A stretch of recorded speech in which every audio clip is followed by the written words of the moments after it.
Buenas tardes, chicos.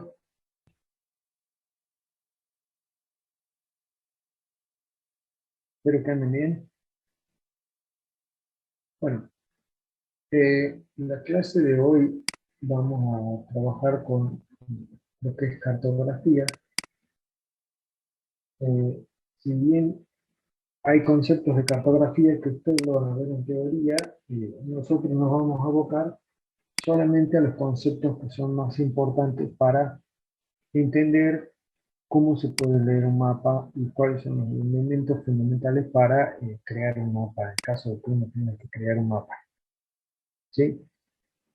Bien, entonces, para ello nosotros tenemos que empezar diciendo de que para la República Argentina existe un ente oficial que se encarga de la cartografía de manera oficial, ¿sí? Y es el Instituto Geográfico Nacional. Antiguamente se denominaba Instituto Geográfico Militar, ¿sí? Porque se consideraba que la elaboración de cartografía oficial era un recurso estratégico para el país. Entonces lo llevaba a cabo el ejército. Eh, entonces, este organismo lo que hace es ser el órgano ejecutor o, digamos, referencia de la Ley Nacional de la Carta. ¿Sí? Es el ente el cual tiene delegado por ley los atributos de la creación de las leyes, de la creación de las cartas, de los mapas oficiales de la República Argentina. Entonces, bien, esta ley nacional de la carta determina una serie de parámetros que son los que se van a considerar a la hora de generar una carta, ¿sí? Entonces, nosotros cuando elaboramos un mapa es una proyección ortogonal, que eso ya lo vimos nosotros, también entró en el periodo parcial, así que ustedes también la estudiaron de la teoría. Entonces, un mapa es una proyección ortogonal y representa una porción de la superficie de la Tierra.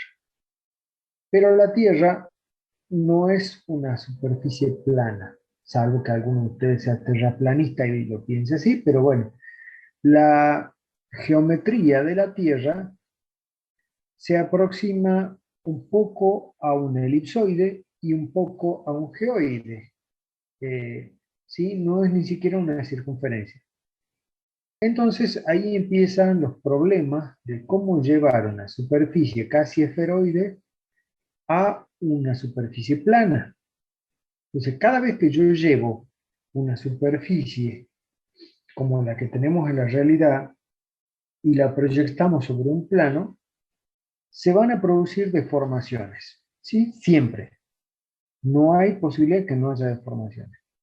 Entonces yo tendré que decidir cuáles son las deformaciones o errores que voy a asumir para crear mi cartografía. ¿Sí? Eso lo van a ver detalladamente en la teoría. Entonces, van a ver que hay distintos tipos de sistemas de proyección en función del tipo de figura geométrica que se utiliza y en función después de una decisión de si mantengo constante los ángulos entre paralelos y meridianos o si mantengo constante la superficie del terreno. ¿Sí? Entonces, nosotros vamos a hablar un poco de lo que es el sistema de proyección Gauss-Krüger. ¿Sí? El sistema de proyección Gauss-Krüger es el sistema definido para la República Argentina por la Ley Nacional de la Carta. ¿De acuerdo? Este documento ustedes lo tienen en la teoría, ¿no? Los complementos teóricos. Fíjense, bueno, este documento les habla del pasaje de la esfera al plano. ¿Sí? Pasamos de 3 dimensiones a 2 dimensiones. Y acá tenemos los principales conceptos. Las coordenadas, que pueden ser coordenadas geográficas o cartográficas.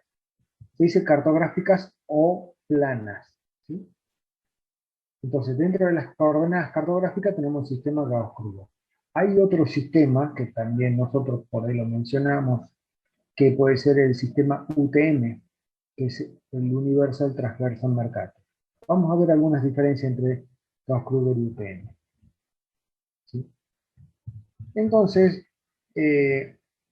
cuando hablamos de que la Tierra parece una esfera, pero en realidad no lo es, lo decimos ¿por qué? Porque la longitud del eje del ecuador es mayor que la longitud del eje que está constituyendo de polo a polo.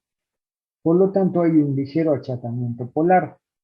Si nosotros construimos una figura geométrica regular a partir de dos ejes diferentes, lo que tenemos es una elipse. Si hacemos rotar la elipse sobre uno de sus ejes, tenemos un elipsoide. Un elipsoide es un sólido de revolución, o sea, es una figura en tercera dimensión en el espacio. ¿De acuerdo? Piensen ustedes en que ustedes tienen un anillo, que un anillo es una circunferencia. Si yo hago girar el anillo, ¿sí? Lo dejo sobre la mesa, ¿qué figura describe el anillo? ¿Un cuadrado? ¿Un cubo? ¿Un paralelepípedo? No. Describe una esfera. Eso es un sólido de revolución. ¿Sí? O sea, que se hace girar una figura plana para crear una figura en tercera dimensión. No cualquier figura plana genera sólidos de revoluciones eh, tan regulares como lo que es el elipse o la esfera, ¿no? Entonces acá tenemos el esferoide o esfera. Bueno, acá tenemos la explicación que hay. La Tierra se asemeja a estas figuras geométricas, ¿sí? Hay un ligero achatamiento polar y bueno, no todos los autores miden los ejes de igual manera y no todos los autores calculan los elipsoides que mejor contienen a la Tierra de igual manera. Entonces, ustedes ahí tienen una serie de elipses calculados, y dicen desde 1830 y así en adelante, ¿sí? Y nosotros hoy en día utilizamos el elipsoide denominado WGS84, ¿sí? Que es el elipsoide que utiliza POSGA 94, por ejemplo, y que utiliza también UTM y que utilizan los sistemas de referencia geográficos de coordenadas de latitud y longitud. Latitud y longitud. Antiguamente, antes del año 94, en la Argentina se utilizaba como sistema de referencia el campo Enchauffe. Y ese sistema de referencia utilizaba el elipsoide internacional 1924, ¿sí? Que es el que dice acá internacional. ¿De acuerdo? Entonces, bueno, acá tenemos algunos datos de referencia. Y ahora les explico qué es el datum, ¿sí? Ya les dije que la Tierra se parece un poco a una esfera, a un esferoide, a un elipsoide. En realidad se toma como referencia el elipsoide que mejor contiene a la superficie de la Tierra.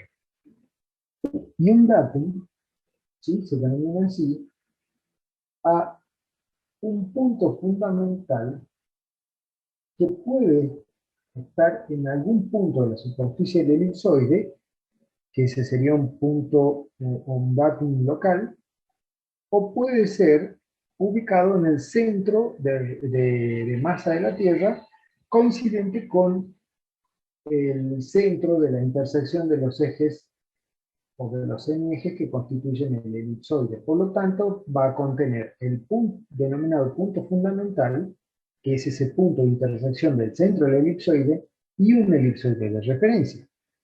Esto constituye un datum, ¿sí? Entonces pueden ser centrados o geocéntricos, denominados así, como el WGS84, que es el que está ubicado en el centro de la Tierra, o sea, es el centro de masa de la Tierra.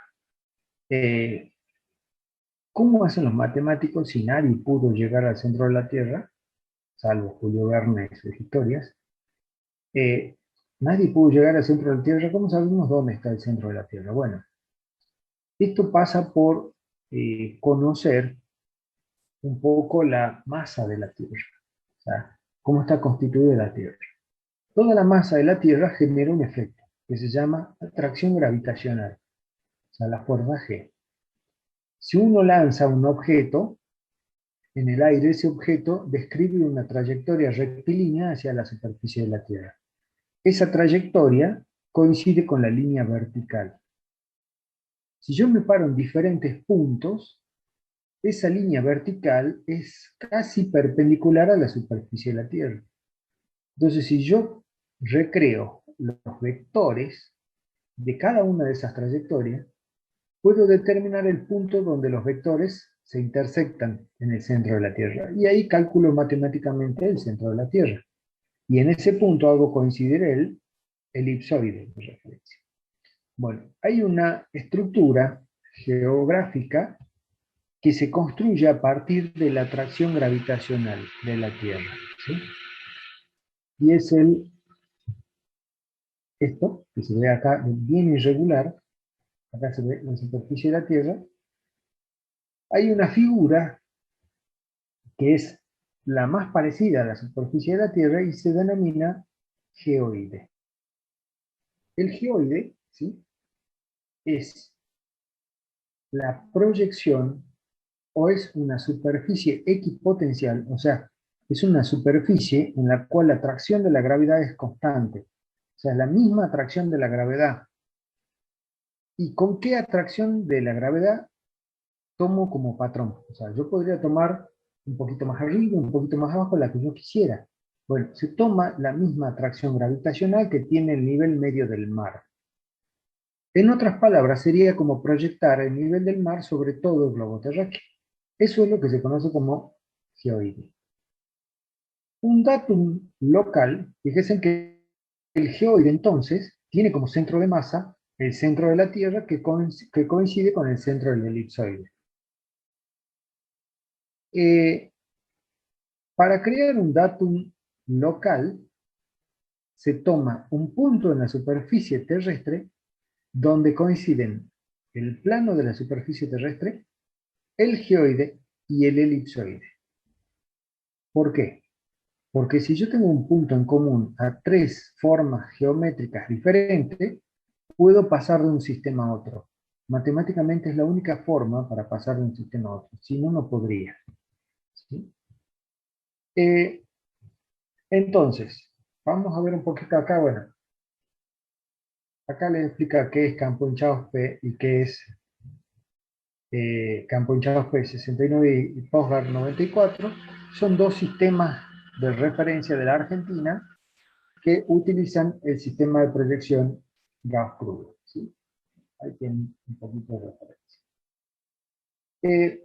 Cuando uno tiene que pasar de la esfera al plano, siempre se producen deformaciones que son las que le dije.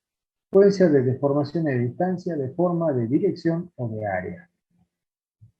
Piensen ustedes en el mapa mundi que compraban ustedes para la prueba de geografía de introducción al recurso, donde toda la parte del polo norte, todo lo que era Groenlandia, Alaska, etc., se veía como estirado todo en el borde del mapa. Y sin embargo, en realidad, eso es una pequeña área en torno al polo norte. ¿Pero por qué? Porque yo cuando estiro el mapa, paso de un punto a una línea. O sea, lo estoy estirando un punto y lo estoy llevando a una línea. Y acá aparecen una serie de proyecciones. O sea, vamos a ver si lo tengo acá. Bueno, se puede utilizar un cono como figura geométrica para proyectar la Tierra. Se puede utilizar un cilindro o un plano que puede ser tangente o secante a la superficie de la Tierra. Se llama proyección plana o azimutal. Mientras que el cilindro eh, puede ser tangente al ecuador o puede ser tangente a un meridiano. ¿Sí? En ese caso se va a considerar un cilindro transverso o puede ser oblicuo. ¿Sí? La que define la Ley Nacional de la Carta para la Argentina define un sistema de referencia cuya proyección cartográfica es cilíndrica, pero no es como esto. Esto es un cilindro normal. Se utiliza un cilindro, ¿sí?, transverso. ¿Qué quiere decir transverso? Que es paralelo a un meridiano. O sea, va tocando un meridiano. Un meridiano es tangente a ese cilindro. O sea que el cilindro en realidad va a estar horizontal. ¿Sí? Y por otro lado, se va a tomar que la proyección cartográfica se va a denominar conforme. ¿Qué significa que la proyección sea conforme? O sea, yo puedo tomar una proyección cilíndrica transversa y después aplicar proyección conforme, equivalente, equidistante, azimutal o equiárea, ¿sí? Acá está equivalente o equiárea.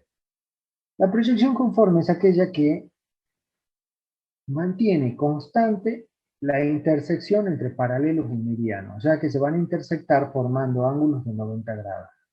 Se va a formar una grilla, una cuadriculada, perfecta, pero ¿qué pasa ahí?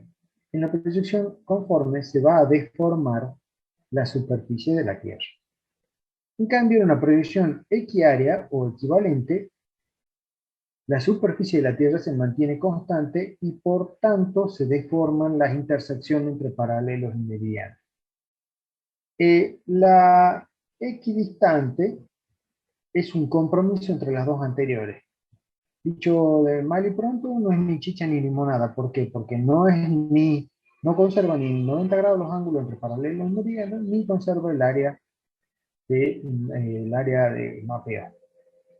Y la proyección azimutal es aquella que conserva las direcciones. O sea, nuevamente deben recordar que no entre todos los puntos del mapa, sino solamente entre los puntos y el centro del mapa. O sea, que básicamente siempre se tiene en cuenta la ubicación del norte de manera correcta para los puntos que están incluidos en el mapa. ¿De acuerdo? Y vamos a ver. Eh, Vamos a ver si podemos utilizar un poquito más acá esto. Bueno, para la Argentina, Gauss-Kruger define 7 fajas meridianas. ¿Sí? Ahí están todos los valores. Vamos a ver si tenemos algún gráfico mejor. Bueno, acá tiene un glosario. Y yo le voy a hacer un pequeño dibujito acá, si es que puedo. ¿Sí?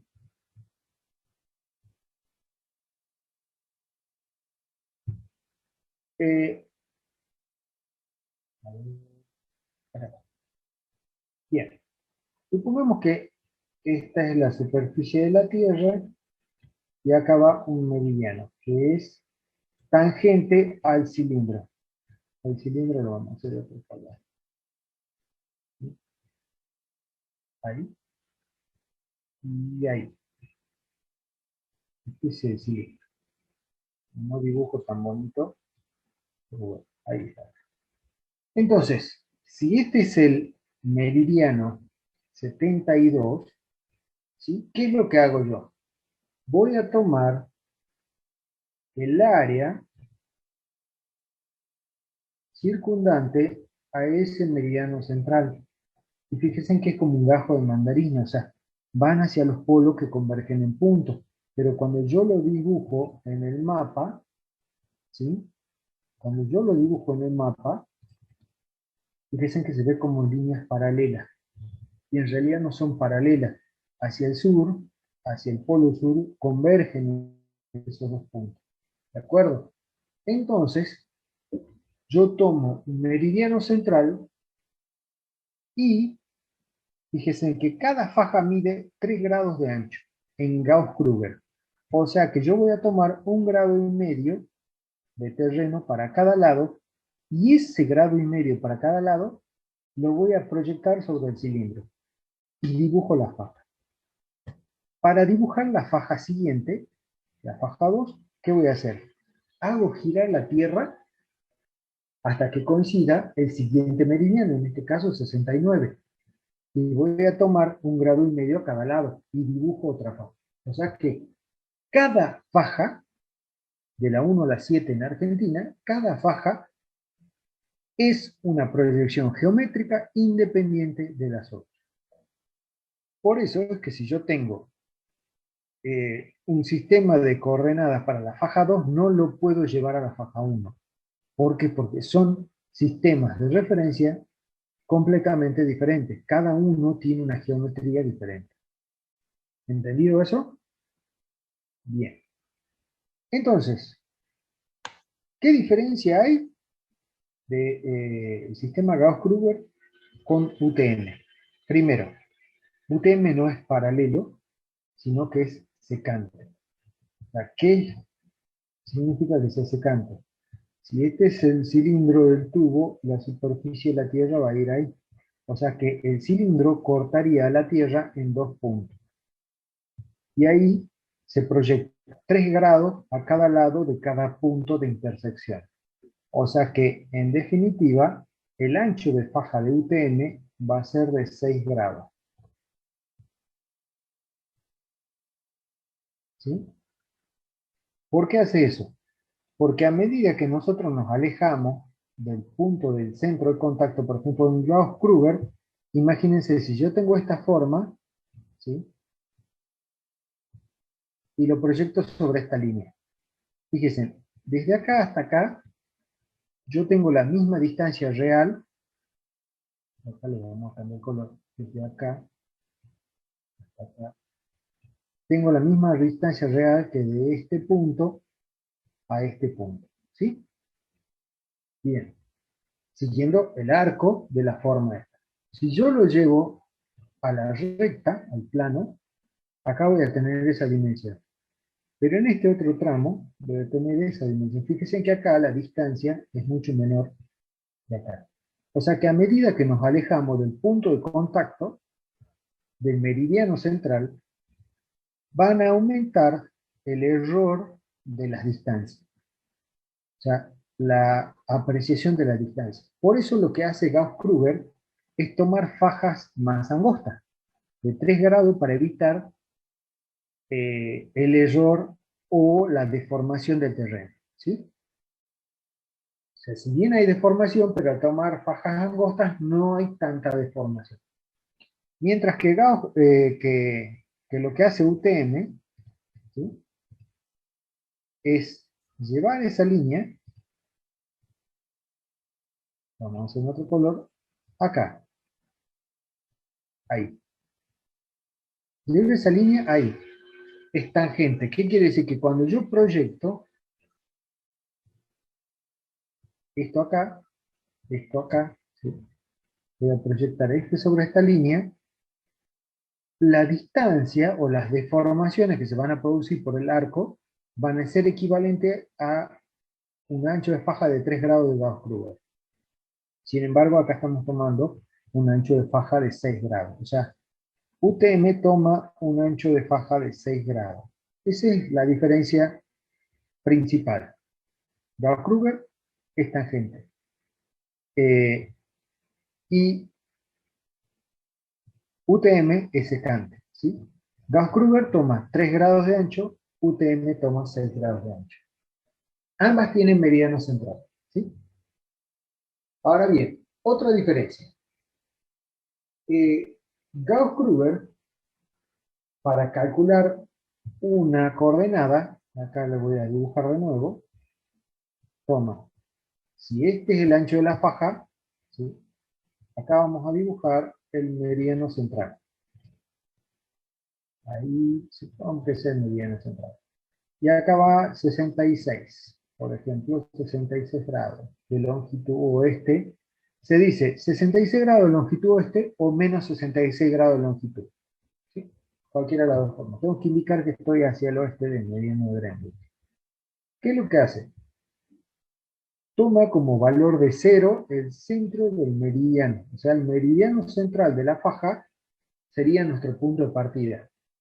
Pero no le da el valor de 0. ¿Por qué? Porque si le doy un valor de 0, voy a tener valores negativos a la izquierda y positivos a la derecha. ¿Cómo evito de que tenga valores negativos? Le doy un valor lo suficientemente grande, como lo que está acá, para que no haya ninguna coordenada negativa. Le doy un valor de 500.000 metros, ¿sí?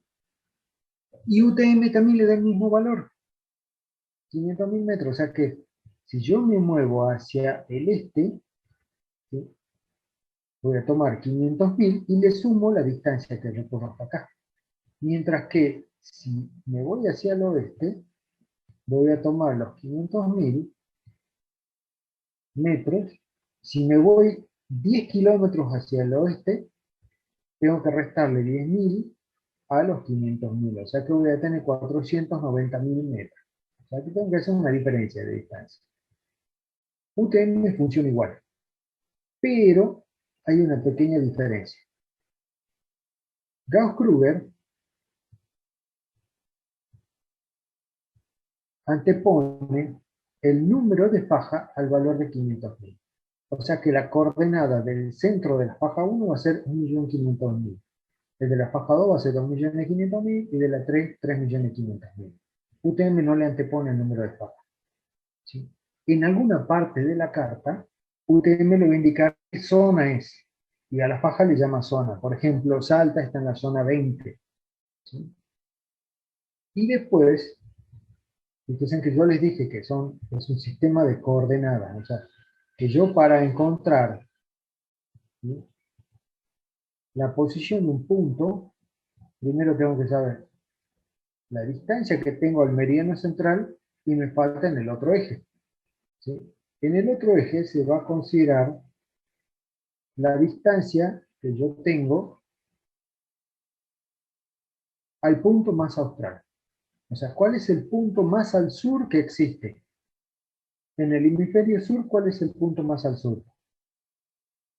¿Alguno de ustedes sabe?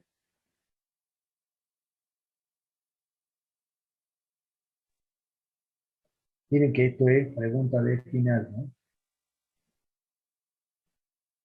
Y de parcial también. ¿Cuál es el punto más al sur que existe en el hemisferio sur? Si ustedes se van hacia el sur, ¿hasta dónde llegan? Sin que la brújula cambie de dirección. Obviamente que van a llegar al polo norte, ¿o no? Siguen al polo sur, ¿sí? Y si estuvieran en el hemisferio norte, el punto más austral del hemisferio norte es el Ecuador. O sea que el cero para el hemisferio norte es el Ecuador y para el sur es el polo sur. Básicamente, ustedes toman que la otra coordenada es la distancia desde el polo sur, siguiendo la curva de la Tierra. ¿De acuerdo? Explicado eso, ahora les voy a mostrar algunos mapas.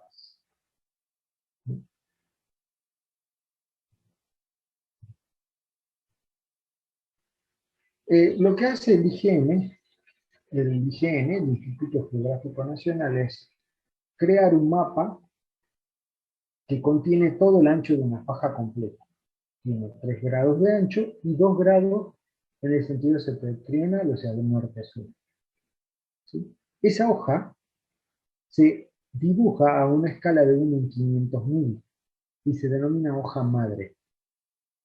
Esa hoja de escala 1 en 500.000 se puede dividir en 4, generando 4 hojas de escala 1 en 250.000, o se puede dividir en 36 hojas de escala 1 en 100.000. ¿Sí? Eso lo podemos ver en lo que se denomina la nomenclatura de la hoja. Dicen acá, ¿sí?, acá dice, hoja 2566-2. Esto está en número romano. ¿Sí? Creo que está en número romano, veamos acá. Para salir de la duda, si dice 11, acá tendría que decir 1 en 100.000. Pero dice 1 en 250.000, o sea que son números romanos. Las 4 divisiones de la hoja madre para generar mapas u hojas de escala 1 en 250.000 se expresan en números romanos. ¿Sí? Entonces acá tenemos una hoja 2566-2. O sea que si nosotros dividimos a una hoja madre de escala 1 en 500.000, lo voy a dibujar. Si esta es la hoja madre, ¿sí?, la divido en 4, tomo el meridiano central y el paralelo central de la hoja madre. Este 2566 no es ni más ni menos que las coordenadas de latitud y longitud del punto central de la hoja madre. O sea que este es el meridiano 66 y este es el paralelo 25.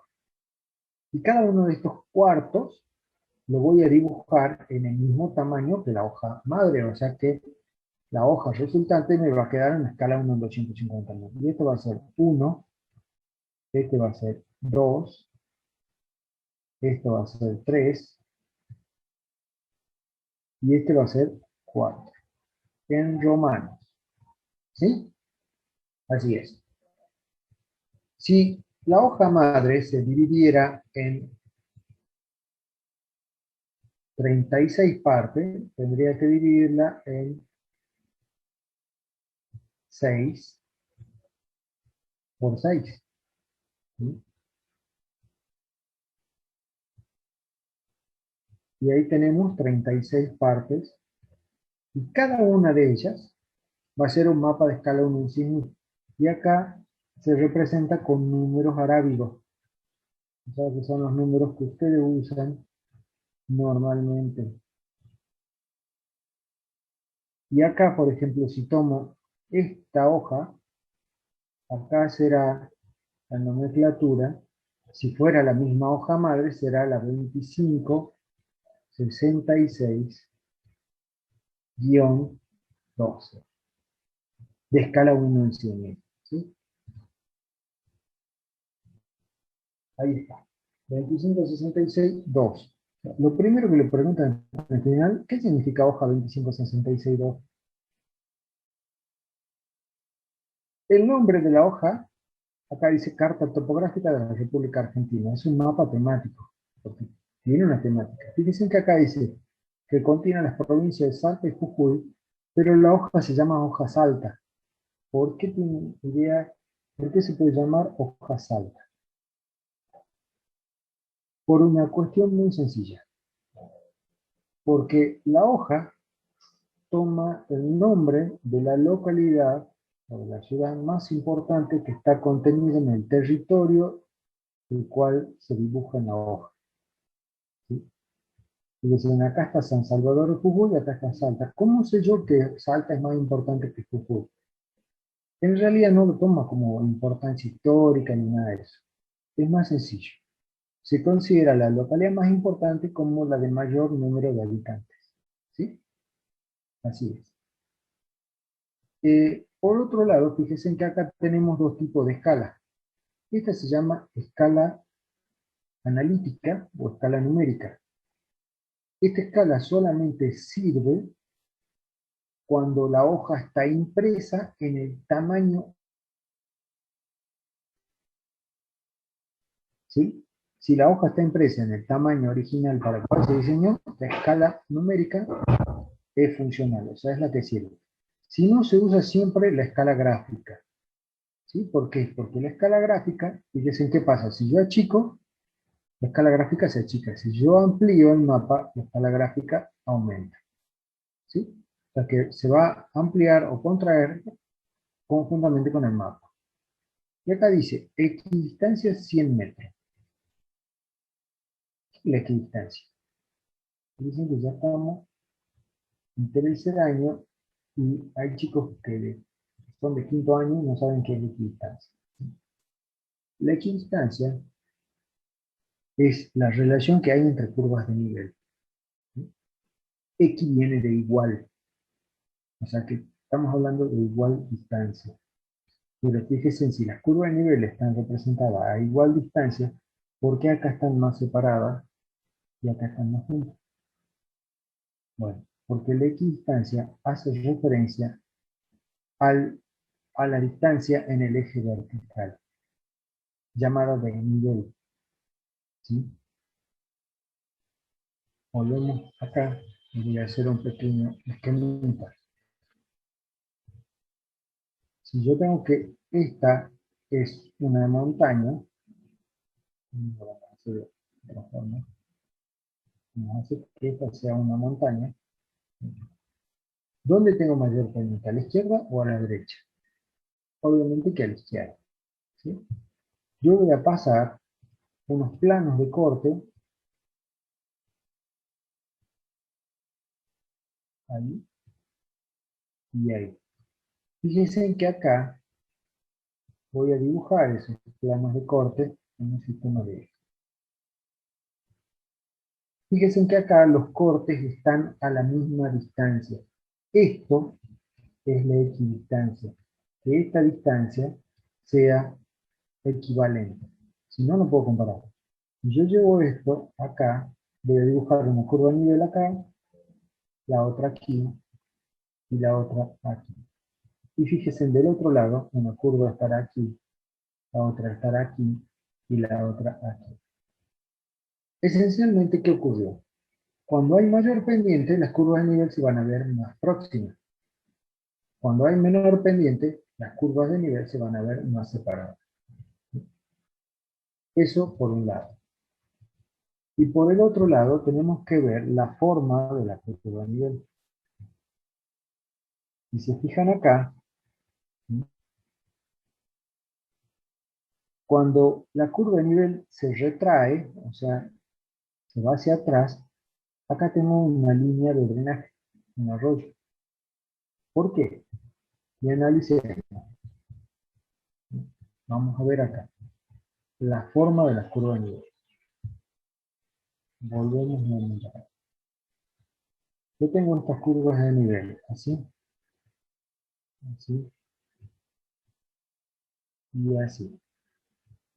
Si yo hago un corte, ¿sí? Aquí, perdón, un corte, ahí, nomás, y lo proyecto acá sobre un sistema de eje, ¿sí? Entonces, este punto, yo no voy a poder dibujar nada si no conozco las cotas. Si este es cota 100, este es cota 200, este es cota 300, significa que el punto más bajo está aquí. O sea que ahí yo voy a tener dos puntos en la cota 100. Voy a tener dos puntos en la cota 200 y dos puntos ahí, y ahí en la cota 300. O sea que la forma que se va a generar va a ser esta. A ver si cambiamos y lo vamos a poner. Ahí se ve.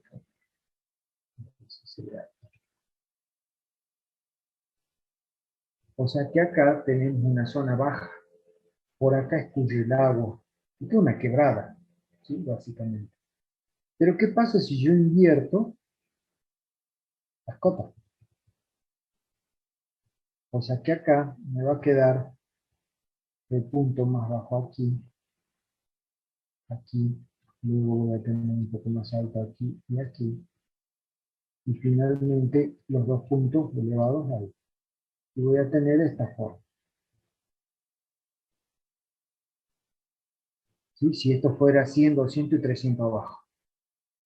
O sea que acá voy a tener una línea divisoria de agua. Fíjense en que el comportamiento de la curva de nivel, no importa cómo esté dibujado, lo que importa es cuáles son las cotas. Entonces, ¿qué tenemos que saber? Que cuando están más separadas las curvas de nivel, tenemos menos pendiente. Cuando están más próximas las curvas de nivel, tenemos mayor pendiente. Y si tengo que calcular una pendiente promedio entre dos puntos, ¿qué tengo que hacer? Busco la cota del punto más próximo, ¿sí? De acá y acá, y busco la cota del otro punto, y tengo el desnivel entre esos dos puntos, básicamente. Estos mapas oficiales, también tenemos que tener en cuenta que van a tener una serie de elementos para su lectura, ¿sí? Tienen que tener lo que se denomina referencia cartográfica, que es la explicación de los símbolos cartográficos. No tiene un norte ubicado. Entonces, siempre el norte va a estar ubicado hacia arriba de la hoja en el sentido de la lectura del observador. O sea, por convención, ¿no? O sea, está para arriba si el mapa se ve así. Tenemos la escala, tenemos la leyenda y los símbolos cartográficos que están acá. Y tenemos que tener, para que sea un mapa, una grilla de coordenadas. Fíjense acá, Vamos a ver, esta es la grilla de coordenadas. ¿Sí? Y fíjense en acá, si yo me voy para acá a la izquierda, acá tengo la coordenada 3500. En todos estos mapas, las coordenadas Gauss-Kruger se ponen en kilómetros. O sea que esto sería el equivalente a 3.500.000. O sea que este es el meridiano central de la faja. Fíjense que acá tengo 66 grados. En Argentina teníamos 7 fajas que van de 3 en 3 grados y empiezan la faja 72. O sea que va de 72, 69, 66. Si yo cuento así, puedo saber que, como es el meridiano 66, es la faja 3. Pero si me fijo en la coordenada, primero va el número de la faja, o sea, faja 3. Y segundo va la distancia en relación al centro de faja. Pero el centro de faja es 500.000, o sea que a cuántos metros estaré acá del centro de faja, a 0 metros, porque estoy en el centro de faja. Y esto se llama incremento, o sea, este es ese valor que lo tengo que sumar a los 3.500, o sea, acá será 3.510, 3.520, 3.530, y así, 3.570, 3.590, y acá tenemos 3.600. Si tienen que explicar ustedes en el examen qué significa la coordenada 3.600, ustedes tienen que decir, profe, significa que estamos en la faja 3, porque la coordenada se compone con el primer número, el número de la faja, y segundo, estamos a 600. Esto está a 600 kilómetros. Pero, ¿qué significa esto? Si el meridiano central de la faja está a 500.000 y nosotros acá estamos a 600.000, o sea, hay 100.000 metros de diferencia, o sea que hay 100 kilómetros. Nosotros tenemos que decir que al ser un valor mayor, ¿sí?, que el centro de faja, la coordenada está a 100 kilómetros hacia el este del meridiano central de la faja. Y si vamos a ver una coordenada en el otro eje, acá tengo 7.300. ¿Sí? Por Dios, no me digan que está a 7.300 metros del polo sur. O sea, fíjense que está, el polo sur está a 7 kilómetros de Perico. Traten de ser conscientes en las cosas que piensan y dicen. No son metros, 7.300 metros, son kilómetros, ¿sí? Si estos son 7.300 kilómetros desde el polo sur hasta acá, fíjense, si voy hacia arriba, acá está el incremento, estos son 7.310, 7.320, ¿sí? Y así voy aumentando el incremento. Si me voy hacia abajo, si esto es 7.300, ¿sí?, ¿esto qué será? No es 7.390, el número anterior, o sea, 7.290. Lo tengo que gastar 10, ¿sí? Y dicen así, acá está 7.240. Ahí se dan cuenta. Así se lee las coordenadas del mapa. Les voy a mostrar otro mapa, ¿sí?, como para que veamos.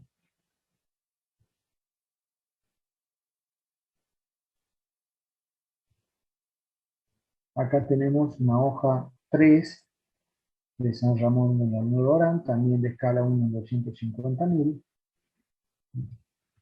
Si se fijan acá, acá tenemos 4.400. ¿Qué significa esto? ¿En qué faja estamos? En la faja 4. Y estamos a 100 kilómetros del meridiano central de la faja. ¿Al este o al oeste?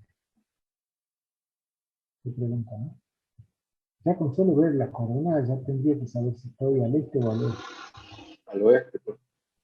Al oeste. Muy bien, porque es un número menor.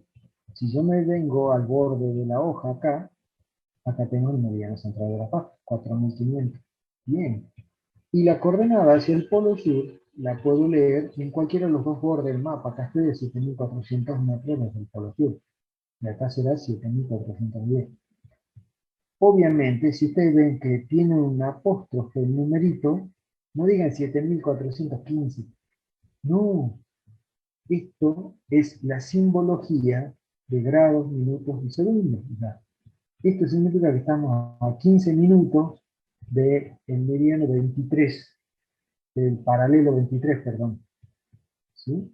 Y fíjense, acá estamos a 30 minutos, 45 minutos, y acá llegamos al paralelo 24. ¿Sí? ¿De acuerdo?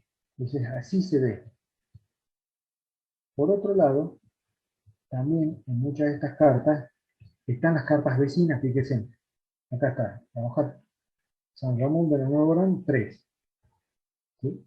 Pero acá está la 2363. Esta es la 2366-1, que es la de hoja de carta. A ver, 2363-2, Santa Victoria, 2363-3, Orán, y la 2366-4. O sea, estas cuatro salen de la misma hojamada. Mientras que la Quiaca y Libertador General San Martín salen de otra hojamada. ¿Sí? A ver si tengo otra hoja que les pueda mostrar.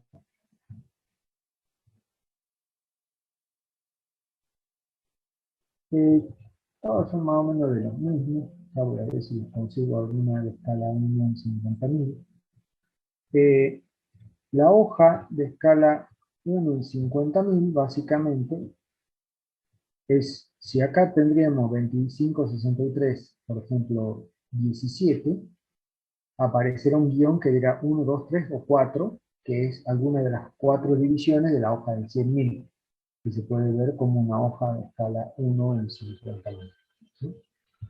Bueno, la próxima clase vamos a repasar un poquito más de esto, vamos a practicar un poquito más.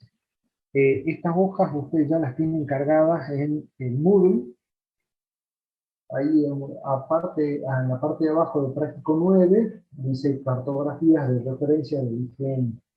Entonces, bueno, ahí ustedes pueden ingresar y, y pueden consultar, chequen, practiquen y las dudas que tengan las vemos la clase que viene. ¿Sí? No se olviden de completar la asistencia, ¿de acuerdo? Hasta ahí vamos a llegar hoy. Nos queda una clase más, que es la clase del próximo jueves, y ya con eso estamos terminando la práctica. Le está quedando la semana que viene las clases de teoría, y después ya tenemos el examen parcial. Así que no se olviden. Los prácticos del 6 al 9 solamente pueden entregarlo hasta el 12 de noviembre. ¿Por qué? Porque después ya tenemos que entregar planilla con el profe Virgilio, ¿sí? Así que por favor no se dejen estar con los prácticos. Hay gente que me decía, profe, no puedo subir práctico 5. Hace un mes y medio que tenía que haber entregado el práctico 5. ¿Sí? Profe, Ya terminamos el disculpe, práctico 9. Sí, yo quise subir el práctico 8 hoy, pero no me aparece como agregar entrega. ya está habilitado, Profe, ¿no? a mí me Ah, pasó lo bien. mismo, yo quería cargar los prácticos y no me Hace salía media para cargar a hora, partir justo del un ratito 7. antes de la clase, les habilité para cargar 8 y 9. Genial, Ah, O sea, profe. ya buenísimo, está todo gracias, profe. habilitado para carga.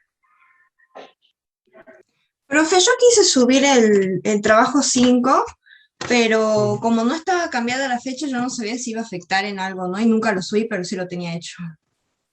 Ese se venció hace como un mes el plazo de entrega, pero lo habilité hasta este viernes. O sea Ah, que bueno, todos los que profe, ahora lo... deben entrega de práctico 5 tienen hasta este viernes para entregarlo. Ah, muchas gracias, profe. Gracias, gracias.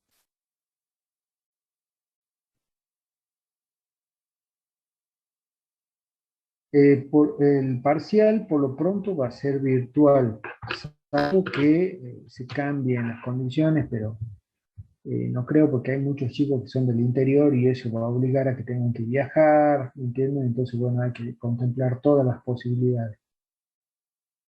Así que seguramente va a ser virtual el parcial, ¿no? Bueno, profe.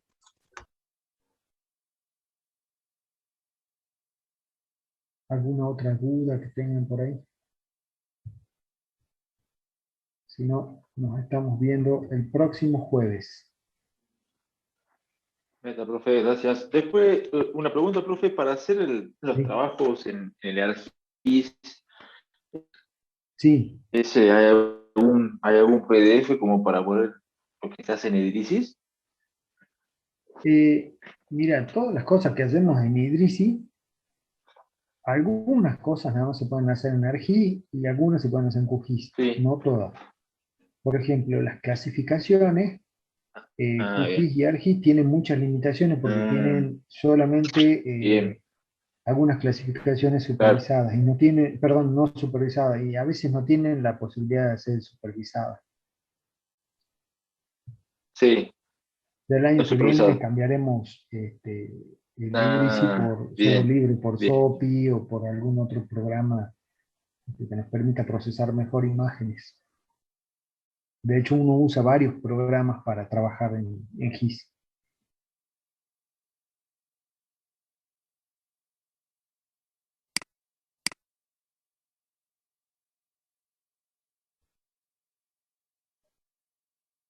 Bueno, chicos, los dejo y nos vemos el jueves. Será hasta el jueves. Gracias, profe. Hasta Hasta luego. luego.